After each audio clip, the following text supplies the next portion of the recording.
Mä oon tuntenut Karin jo vuosia, enkä ihan tarkkaan muista, että missä tutustuttiin, mutta hänenlaisiaan kansanedustajia tarvitaan edelleenkin.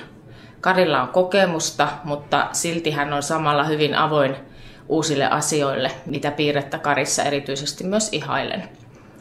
Toinen, mikä on kiinnittänyt Karin toiminnassa huomiota, niin on se, että hän luo asioista hyvin nopeasti semmoisia laajoja kokonaiskuvia ja näkemyksiä.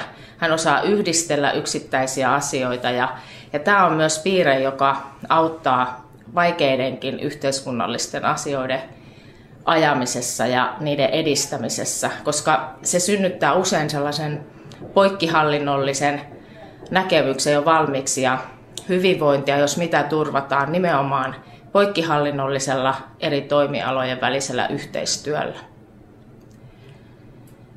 Kari on oikeastaan, voi sanoa, tasa-arvon ja yhdenvertaisuuden edelläkävijä. Ja tasa-arvon mies siinä mielessä, että hän yhtä lailla ajaa niitä tasa-arvoasioita naisille ja miehille.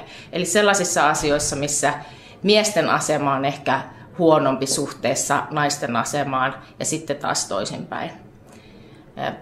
Mun mielestä voi sanoa, että Kari on feministi, hyvällä tavalla feministi.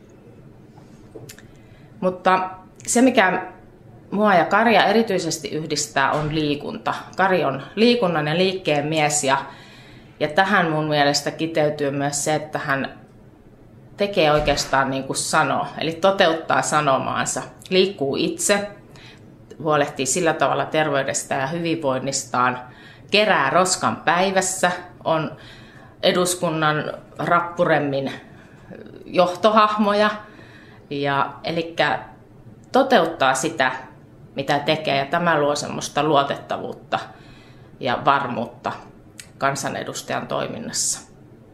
Ja ihan lopuksi vielä, Karihan tulee toimeen oikeastaan kaikkien kanssa. En ole koskaan kuullut Karista sellaista luonnehdintaa, että hän ei tulisi toimeen erilaisten ihmisten kanssa, ja se on politiikan tekemisessä ensiarvoisen tärkeää.